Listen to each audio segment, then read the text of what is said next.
Dr. S.I.F. Philomen Raj, MSc, MPhil PhD, retired Head Department of Physics, Madras Christian College, Tambaram, Chennai. He is presently serving as a guest lecturer in Loyola College, Nungambakkam, Chennai. He has a teaching experience of 35 years in Madras Christian College for UG and PG students. His field of research is nuclear physics, and he has presented about 30 papers in symposia organized by Baba Atomic Research Center, Mumbai. He has guided 50 MPhil students and about 100 MSc students in their projects. He has authored practical physics books for MSc and BSc courses. He is presently engaged in writing a book on nuclear physics for Printers Hall, India. Welcome to UGC lecture series in physics.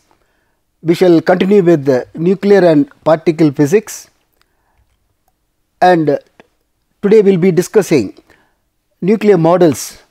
We have got two models, the liquid drop model and the shell model in our syllabus, and we will also discuss meson theory of nuclear forces. The broad contents will be nuclear models, and there are different models we have, but here in our syllabus we need to study only liquid drop model and the shell model, and we will also discuss about meson theory of nuclear forces. What is the force which binds the nucleons? We will go back to, we will start with nuclear models. When you say model, it is a theory to explain the experimental fact. In the atomic case, we have got Bohr's theory of hydrogen atom. So that is a Bohr model. So he takes a model and is able to explain the Lyman series, Balmer series, all that beautifully explained. So it becomes a successful model.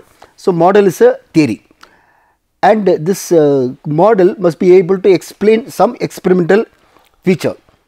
So in a nucleus we will observe some experimental feature. This model should be able to explain. Now the liquid drop model explains fission.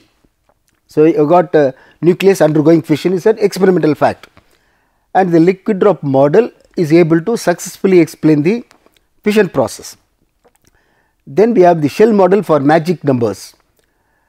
When you say magic numbers, these are numbers, number of neutron or proton or Z or N. When it is equal to 2, 8, 20, 28, 50, 82, 126, that nucleus is particularly stable. So we call it as magic. We do not know why it is stable. So that was called magic, and the shell model is able to explain that. After explanation, we need not call it as magic. The classical liquid drop model was unable to explain, therefore it was called magic. Now the same name or adjective is used. So when you go to liquid drop model, the first unit we derived the Weizsäcker mass formula, that is based on the liquid drop model, and it has been derived already, and therefore I am just making, we are just making a note of that so that we can recall that Weizsäcker mass formula which is based on the liquid drop model. And we have under liquid drop model Bohr-Wheeler theory. Bohr and Wheeler for fission. Weizsäcker gave the mass formula. Bohr and Wheeler are the two scientists, physicists, who gave explanation for the fission process. And the assumption is a heavy nucleus behaves like a liquid drop. Suppose I take maybe one water molecule, it will not behave like a liquid. If you take two water molecules, then it will become a drop. Then more number of water molecule, then only it behaves like a visible drop. Similarly, if you take one or two proton or neutron, that does not become a liquid. That it's not a it does not behave like a liquid. But if you take large number of neutron and proton, then it starts behaving like a liquid. Therefore, the liquid drop model is valid for heavy nuclei. Now we will just see the comparison. What makes one think that a nucleus is like a heavy nucleus is like a liquid drop? Now we take a liquid drop, what are the parameters it has got? A liquid drop can have evaporation, it can have condensation, it can have density is constant, and it has got surface tension. Now we will see analogous to that, what are the things a heavy nucleus can have? When you say evaporation, equivalent to that is radioactivity.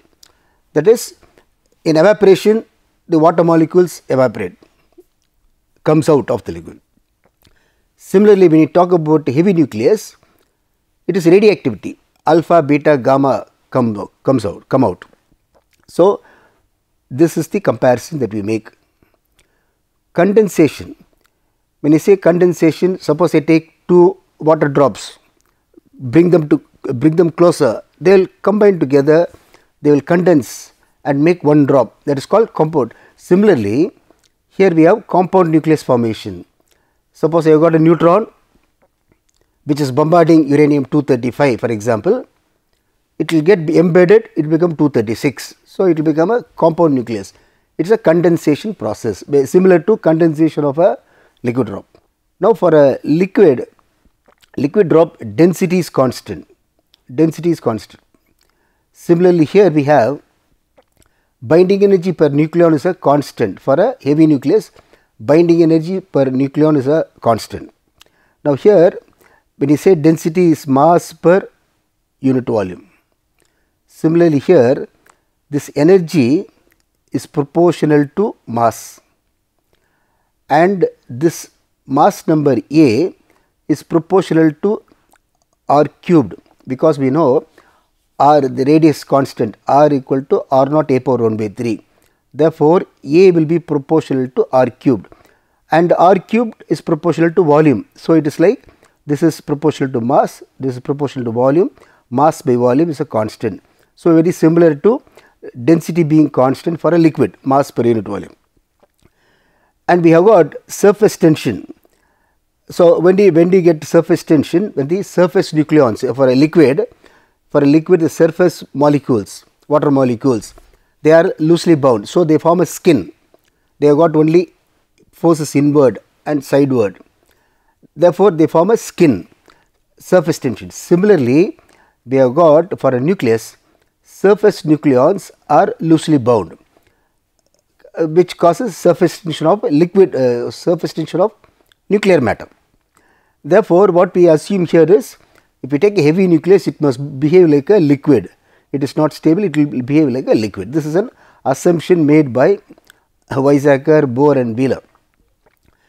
Now, the Weizsäcker mass formula is an important outcome of this liquid drop model, where we get the mass formula, and it is already derived in unit 1. Now, we will go to the Bohr-Wheeler theory of fission. So, what does this theory give? This gives theoretical explanation for fission. When you say a fission process, it gives theoretical explanation for fission, how a fission takes place, and it provides condition for spontaneous fission. When you say spontaneous fission, it undergoes fission by itself, spontaneous. Certain nuclei, we have to initiate some energy to make it undergo fission.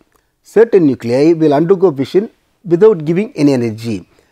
So, if it happens without giving any energy, it is called spontaneous fission. And here we observe what is the condition for spontaneous fission. Why only some nuclei are undergoing fission and why others not. So, we will discuss about this condition, and then we will also derive expression for activation energy. Fission is not spontaneous, it means it requires some energy to initiate fission. The energy that is required to initiate fission is the activation energy.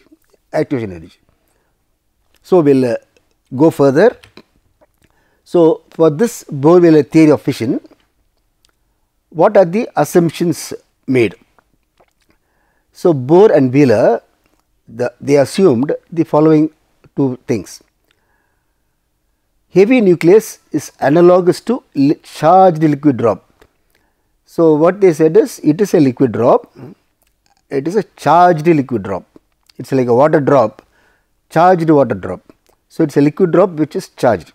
Nuclear matter is incompressible. So, what we assume is, if you compress, it will only change shape. If you take a water drop, if you press it, it will change shape, it will not get compressed, it will change shape.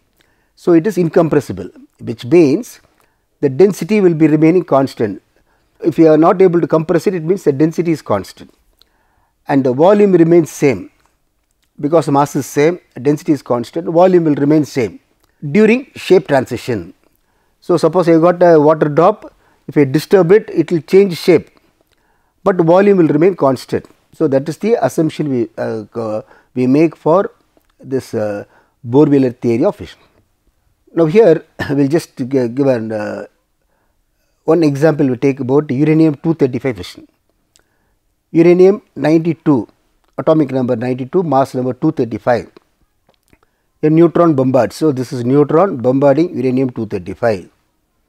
So, what will happen is it will become 236, it will get embedded.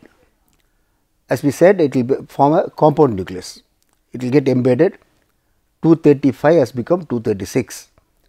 Now, here it was spherical, now it is here it is ellipsoidal. So, in a spherical nucleus or for any sphere, if it is a charged sphere, all the charges will be concentrated at the center. It has got only one center, sphere has got one center. Suppose it becomes ellipsoidal, we have got two focal points. So, for any ellipsoid, we know that for any ellipsoid we will have two focal points. Therefore, the charges will be centered here and here. So, in other words, the charges will be decentered. So, once this happens, plus and plus charges there. So, they will get deviated, that is due to Coulomb repulsion. So, they will become two fragments. After this, these two fragments will separate. So, as they separate, the kinetic energy will go on increasing, and that is the energy available as fission energy. So, that is what we have just made as a point. So, once this happens, charges are decentered, therefore, Coulomb repulsion will take place, and the deformation, the nucleus will become more and more deformed, and it will become two fragments, this one, two fragments. So, in this case the potential energy decreases. So, as the fragments separate, the Coulomb repulsive energy, potential energy goes on decreasing, kinetic energy will go on increasing. So, here if delta E is the difference between, so what we say is binding energy of the ellipsoidal nucleus and the binding energy of the spherical nucleus, we will take it as the difference in binding energy as delta E between the ellipsoidal and spherical, that is ellipsoidal is final, final minus initial. If delta E is positive, what will happen? Binding energy become more, the nucleus will become more stable and fission is not possible. If delta E is positive, nucleus will become more stable and fission is not possible because of what we said here. If delta E is negative, because this is the binding energy has decreased, the nucleus becomes unstable and the fission is inevitable. Therefore, what is the condition for fission? Delta E should be negative for fission to occur. And here the Coulomb energy, what will happen is due to the Coulomb energy, the two nuclei will try to separate. The ellipsoidal nucleus will try to deform, and the surface energy, that is surface tension, that will try to retain the shape. So, the Coulomb energy tends to deform the nucleus and the surface energy tends to retain the shape of the nucleus. Now, here when will fission take place? So, the surface energy is trying to bind, Coulomb energy is trying to separate. We want fission to occur.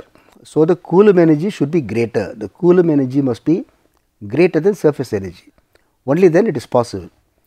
And already when we derived Weizsäcker mass formula, we have derived this part, Coulomb energy equal to 3 Z squared by 3 by 5 Z squared E squared 4 pi epsilon 0 or not a power 1 by 3, this we have derived. And also in the same Weizsäcker mass formula, we have derived this also, Es, the surface energy is 4 pi r naught squared tau A power 2 by 3. That also we have derived. You can just go back to Weizsäcker mass formula and see this. Now just look into these two things. So this is EC, this is ES. EC must be greater. So you put that EC in this side, ES take it to the other side. This is A power 1 by 3, A power 2 by 3. You can bring it here as A, and on the other side it must be Z. All other things are constant. All other parameters are constant. Z is a variable, A is a variable. All other parameters are constant. So you just put EC is greater than ES, and you substitute all the values, you will find that Z squared by A is greater than 48. This is the condition. So this is the condition derived by Bohr and Wheeler. Condition for spontaneous fission. This is the condition. So you can remember Z squared by A is greater than 48. Now if we take uranium, if we calculate, for uranium it is 92 squared, and if you take uranium 236, you put as 236, calculate that, you will find that it is 36, it has got value 36. So it has got a value slightly lower than this. So it requires some energy to initiate fission. Suppose you take some other nucleus, super heavy nucleus, like maybe Z equal to 106 and Z equal to 106, A equal to some value. If you take that, then if it crosses 48 or if it is equal to 48, that particular nucleus cannot exist, because it will undergo fission spontaneously. So this is a condition for spontaneous fission. And what we observe is, among the naturally occurring elements, uranium has got the maximum value 36. All other elements are not existing in nature, because they would have already undergone fission spontaneously. Now if we take uranium, since it has got 36, we have to give some energy, some disturbance should be given, then it will undergo fission. That disturbance, that energy that you need to give is what we call activation energy. So that is the activation energy. So it is the energy required to initiate fission in a nucleus. So we are not deriving here, because in our scope of the syllabus there is no tunneling probability. Therefore, but anyway it is a useful equation we are just presenting here. So this is the fission energy, activation energy, 19 minus 0.36 Z squared A. This is obtained assuming tunneling probability, tunneling of the particle, so that fission will occur. And if you calculate this, take uranium mass number 236 or take plutonium, all that. So the value comes to about 4 to 6 MeV. We will just recall what is the energy released in fission. Energy released in fission is about 200 MeV, more than about 200 MeV it is for each fission process. Now the energy that you need to give is 4 to 6 MeV, which means there is a gain of nearly 50 times. You give 4 MeV, but you are able to get 200 MeV as outcome. So that is the energy that we get in a nuclear reactor. Now we will go to the next model, it is called shell model. This explains magic numbers. So we will just we'll go into detail what is a magic number, but now here we will go into the physicist who proposed this. Jensen and Mayer are the two physicists who proposed this model, shell model. LDM, that is liquid drop model, is a classical model. The shell model is a quantum model, and when you say classical model, there is no Pauli exclusion principle involved. When you say quantum model, we have got the energy levels, and also a Pauli exclusion principle will be valid. LDM is meant for heavy nuclei, because only a heavy nucleus behaves like a liquid drop. Therefore, it is more valid for heavy nuclei, whereas the shell model is for all nuclei. So, the aim of the shell model is to explain the magic numbers. So, now we will go to what are magic numbers. So, for a nucleus, if Z or N equal to 2, 8, 20, 28, 50, 80 to 126, then that particular nucleus is very stable, is found to be very stable, Z or N. And the liquid drop model, which is a classical model, was unable to explain, and so they call it as magic. Something is happening, it's we are able to get stability, so it is called magic. Now, the liquid shell model is able to explain that. So, before we go to the explanation, we will just see what are the evidences for magic numbers. So, why do you say that 2, 8, 20 are stable? So, first you say helium-24, which is a alpha particle. Alpha particle is a stable entity. It has got proton number 2, neutron number 2, and OH 16, it has got proton number 8, neutron number 8.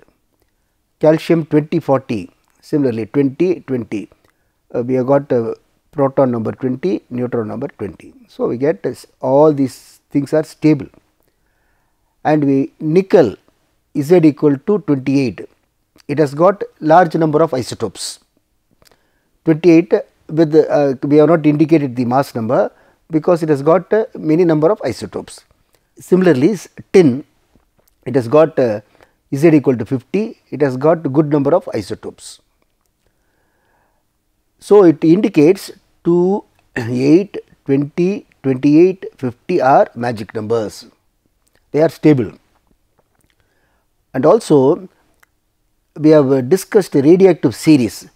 If you remember 4n series, 4n plus 1, 4n plus 2, 4n plus 3 series, and then we observed that lead 82-208 is stable.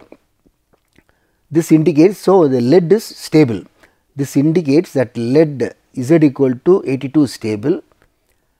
208 minus 82 is 126, neutron number is 126, that is also stable. So, we get a stable system, and lead is stable. So, in the radioactive series, we have got one parent nucleus emitting some other alpha, beta, gamma, all that. Finally, when it comes to lead, it is stable, it is not emitting anything else, stable. That is why in a reactor, nuclear reactor, lead is used as a shield. And also in hospitals, where we use the source alpha, beta, gamma, beta source for medical purpose, therapy purpose, there lead chamber is used, and because lead is a stable system and it will not emit any radiation. So, for radiation protection, lead is used. Whenever the number is 2, 8, 20, 28, 50, 80 to 126, the nucleus is stable, and for these nuclei the first excitation energy is large, because we have got energy level, the energy level is the upper level is large. So, we need to give a very large energy in order to excite it. So, we call it first excitation energy is large. All these nuclei, because of this magic number stability, we find natural neutron emitting nuclei. For example, helium-25, see if you observe, it has got 2 proton and 3 neutron. 3 neutron is magic number plus 1, magic number plus 1. Only 2 is stable, the third one is unstable. So, it will be thrown out. So, it is a natural neutron emitter. So, that once the neutron comes out, it will become helium-24, which is a stable system. Similarly, OH 17, it has got 9 neutrons. So, the 9th neutron is not stable. So, it has got 8 plus 1 neutron. So, that 8 plus 1, the 9th neutron is emitted spontaneously. Similarly, we have got Kr. 36, 87. 87 minus 36 is 51. So, 50 is a stable number, it has got 51. So, the 51st neutron will be thrown out. So, they are natural neutron emitters. So, this will give us an idea why we say magic number nuclides are stable. Now, when you say go for the theory of the shell model, atomic electrons, we have got KLM shell, they are all filled up, when it is filled up it is stable, that is why we get noble gas. Okay. So, let us not go to the atomic case. So, it has got shells. Similarly, nucleus has got shell closure. So, whenever there is a shell closure, there is stability. The shell closure is happening at magic number. In the atomic case, we have only electrons. Only electrons are filled up, 2 electron. So, according to Pauli principle. In the nuclear case, neutron and protons are filled up. Neutrons and protons are non-identical, they are not identical particles. Therefore, what is according to Pauli principle, no two non-identical can have the same quantum numbers. Now, these are non-identical, therefore, Pauli principle is valid separately for neutron and proton, and therefore, as a result in the atomic case, if you remember in the atomic case, the lowest level will have 2 electron, helium atom will have 2 electron, third electron will go to the next level, the first level it will have. Here in the nuclear case, the lowest level will have 2 neutron and 2 proton, because they are not, so 4 particles can be accommodated in the lowest level. Lowest level has 2 neutron and 2 proton. So, that is a difference between the shell structure in the atomic case and the shell structure in the nuclear case. So, here the potential for shell model, how do you get the potential energy diagram? What is the method done is, we have to use the Schrodinger equation and assume that square well potential or LHO potential, linear harmonic oscillator potential, and using Schrodinger equation the energy levels are obtained, energy level. We know that, remember the Schrodinger equation will have V of r minus E, where E is the energy, V of r is the potential. That potential can be used as a square well potential or LHO potential. In both cases we get the same result. So, there with that they just draw up the energy level diagram, and they found, or we find that the lowest level has got 2, it can accommodate 2 neutron for example. If you take only neutron, 2 neutron, then here 8 neutron, 20, after that the energy level is, so they are all closed, at 2 it is closed, 8 closed, 20 closed. So, these are called magic numbers, these are the closed shells 2, 8, 20, 28, 50, 82, 126. So, whenever neutron number is equal to this or the proton number is equal to this, then the nucleus is very stable. The energy level diagram using Schrodinger equation is able to reproduce the magic numbers of the nucleus. Now, we will just summarize.